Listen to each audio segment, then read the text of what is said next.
بسم اللہ الرحمن الرحیم۔ السلام علیکم، میں ہوں ڈاکٹر نذیر صدیقی اور آپ دیکھ رہے ہیں میرا یوٹیوب چینل۔ ناظرین کرام، آج میں اخلاقی حوالے سے 3-4 اہم ترین باتیں آپ دوستوں کی خدمت میں گوش گزار کرنا چاہتا ہوں۔ پہلی بات تو یہ ہے کہ یہ جو صدقہ اور خیرات ہوتا ہے یہ آپ کی لائف کا انشورنس ہوتا ہے۔ آپ جب گھر سے نکلتے ہیں تو راستے میں ملنے والے کسی بھی ضرورت مند کی اپنی استطاعت کے مطابق جب آپ اس کی مدد کر دیتے ہیں تو آپ یقین جانیے کہ آپ کے گھر سے نکلنے اور واپس آنے تک کی آپ کی حفاظت کی ذمہ داری قدرت اپنے ذمہ لے لیتی ہے۔ اسی طرح جب آپ کے دروازے پر کوئی ضرورت مند آتا ہے، بھلے وہ آپ کی نگاہ میں حقیقی طور پر ضرورت مند ہے یا نہیں ہے، وہ اپنے کپڑوں سے آپ کو لگتا ہے کہ یہ دولت رکھنے والا انسان ہے، یا اس نے بہت بوسیدہ کپڑے پہنے ہوئے ہیں، یا ہو سکتا ہے یہ نشہ کرتا ہو، یا ہو سکتا ہے یہ چوری چکاری کرتا ہو، لیکن آپ کو دیکھنا چاہیے کہ آپ کے دروازے پر اس کو کس نے بھیجا ہے، وہ کس کے احکامات کے تحت آپ کے دروازے پہ آیا ہے۔ اس لیے آپ اس کو نہ دیکھیں بلکہ اس کو دیکھیں، اس ہستی کو دیکھیں جس نے اس آدمی کو آپ کی طرف بھیجا ہے۔ آپ اس کی تھوڑی بہت ضرور مدد کر دیجئے، ہو سکتا ہے آپ کا یہ جو ہاتھ کا دیا ہوا ہے یہ آپ کے اس زندگی میں بھی کام آ جائے اور اس دوسری اور ہمیشہ رہنے والی زندگی میں بھی کام آ جائے۔ ایک کہاوت ہے کہ حضرت موسیٰ علیہ السلام سے کسی نے پوچھا کہ جب رب تعالیٰ کسی شخص سے، کسی بستی سے، کسی علاقے سے راضی ہوتے ہیں تو پھر کس طرح اس علاقے کو جو ہے انعام دیتے ہیں، کس طرح اسے سرفراز فرماتے ہیں، تو انہوں نے فرمایا کہ وہ اس علاقے میں اللہ تبارک و تعالیٰ بارش برساتے ہیں۔ پھر اس شخص نے دوسرا سوال کیا کہ اللہ تعالیٰ اگر بہت زیادہ خوش ہو جائیں تو پھر کس طرح انعام سے نوازتے ہیں، تو پھر حضرت موسیٰ علیہ السلام فرمایا کہ اس گھر میں اللہ تبارک و تعالیٰ بیٹی عنایت فرماتے ہیں، کیونکہ بیٹی اللہ تعالیٰ کی طرف سے یہ انعام ہوتا ہے، بہت سارے اس کے ساتھ نعمتیں جڑی ہوتی ہیں،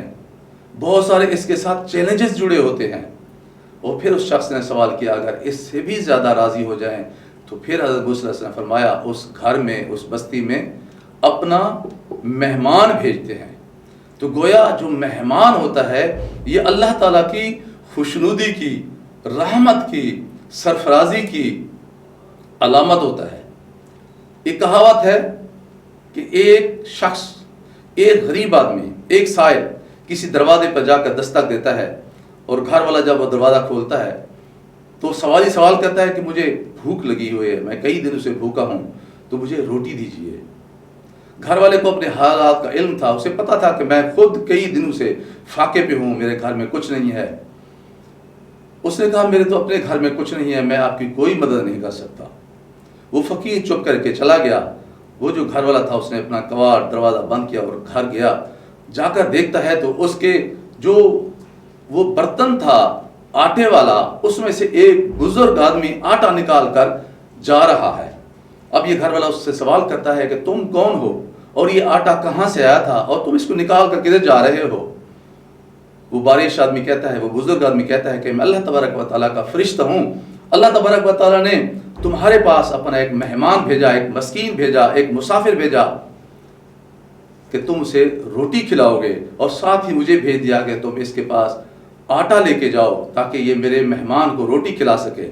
لیکن تم سے یہ غلطی ہوئی کہ تم نے اللہ تبارک و تعالیٰ پہ توکل نہیں کیا اور اس مہمان کو باہر سے ہی کھڑے کھڑے یہ کہہ دیا کہ میرے گھر میں تو کچھ نہیں ہے۔ حالانکہ تم یہ بھی کر سکتے کہ اسے باہر رکنے پہ کہتے اور گھر آ کے اپنے سنبھالتے، ہو سکتا ہے اللہ تبارک و تعالیٰ کوئی نہ کوئی اس کی سبیل نکال لیتے، لیکن تم نے اللہ تعالیٰ پہ توکل نہیں کیا۔ اس مہمان کو جو اللہ تبارک و تعالیٰ نے تمہیں خوش قسمتی کی علامت بنا کر تمہارے دروازے میں بھیجا تھا، وہیں سے بھیج دیا۔ اللہ تبارک نے فرمایا ہے کہ آٹا بھی واپس لے آؤ کیونکہ اس نے میرے مہمان کی تواضع نہیں کی۔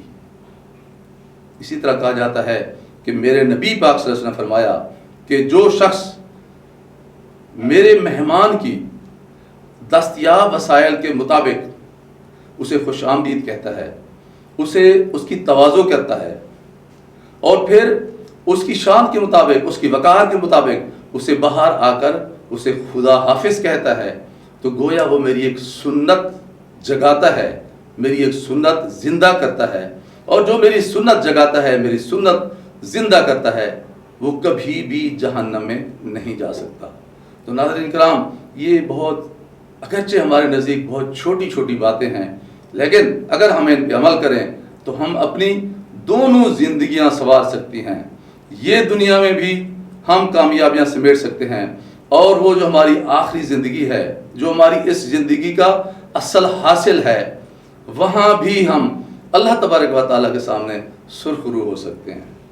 اگلے ویلاگ تک اجازت، السلام علیکم۔